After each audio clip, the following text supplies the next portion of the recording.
ज्यादातर भारत में समुद्र की बात करोगे तो वो आपको ब्राउनिश, ग्रेइश या फिर मैला नजर आता है। Ganga River, known as the Ganges under British rule, is one of the most revered waterways in the world and also one of the most polluted. और वहीं और फॉरेन कंट्रीज की बीचेस से समुद्र की बात करोगे तो वो आपको एकदम क्रिस्टल क्लियर ब्लू नजर आता है। और अगर आपको भारत में एक्चुअल में ब्लू वाटर बीचेस देखने हैं तो आपको अंडमान एंड निकोबार या फिर लक्षद्वीप जैसे आइलैंड पर जाना पड़ेगा। हमारे देश में 7,516 किलोमीटर कोस्टल होने के बावजूद भी क्यों हमारे देश में ब्लू फ्लैग बीचेस की कमी है। ब्लू फ्लैग बीचेस एक तरीके का सर्टिफिकेशन होता है जो कि international well manage and excellent water quality beaches को दिया जाता है। हालांकि हमारे देश में ऐसे ब्लू फ्लैग बीचेस मौजूद है, लेकिन उनका नंबर ब्राउन वाटर बीचेस से भी ज्यादा कम है। और उन ब्लू वाटर बीचेस में से सिर्फ 12 ही ब्लू फ्लैग बीचेस मौजूद है। पर भी ज्यादातर लोगों को ये लग रहा होगा कि पोल्यूशन, कचरा और इंडियंस के समुद्र के प्रति रिस्पेक्ट ना करना इन बीचेस और पानी के खराब होने का रीजन है। हाँ, ये सब रीजन तो है, लेकिन इससे भी 3 बड़े रीजन है जिसकी वजह से समुद्र का कलर ब्राउनिश, ग्रेइश और मैला नजर आता है।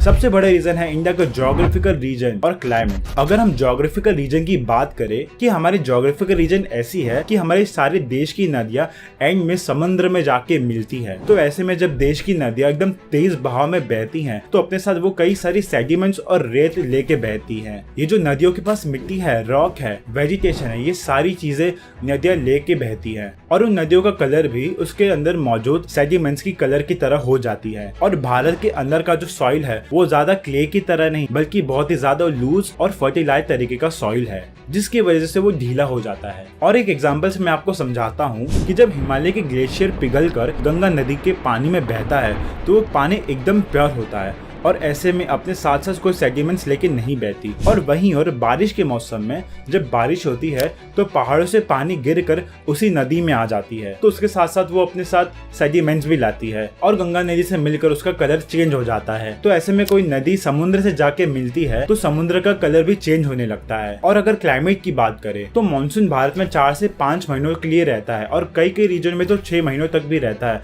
जहाँ पर ऐसा लगता है कि बारिश होगी। और जब भी दुनिया के बाकी रीजन की बात करें तो वहाँ पे कोई फिक्स रेनी सीजन नहीं होता भारत की तरह। वहाँ पे रैंडमली कभी भी छोटी मोटी बारिश होने लगती है, लेकिन फॉरेन में ऐसा कोई फिक्स सीजन नहीं होता जहाँ पे कंटिन्यूसली महीनों तक बारिश होती रहे। और इस वजह से होता ये है कि जो भारत में नदियों का जो पानी होता है उसमें बारिश के पानी का जो इनफ्लो है वो कंपैरेटिवली ज्यादा है बाकी के दुनिया के नदियों से। और दुनिया के बाकी के नदियों के कंपैरिजन में देखे तो वहाँ के ग्लेशियर डायरेक्ट पिघल कर समुद्र में चले जाते हैं, लेकिन भारत में ऐसा नहीं है। भारत में जब ग्लेशियर पिघलता है तो समुद्र में जाने से पहले वो छोटी छोटी नदियों से गुजर कर जाता है और बारिश के कारण वो नदियों में मिट्टी समा जाता है और वो वही मिट्टी को लेके समुद्र में समा जाता है।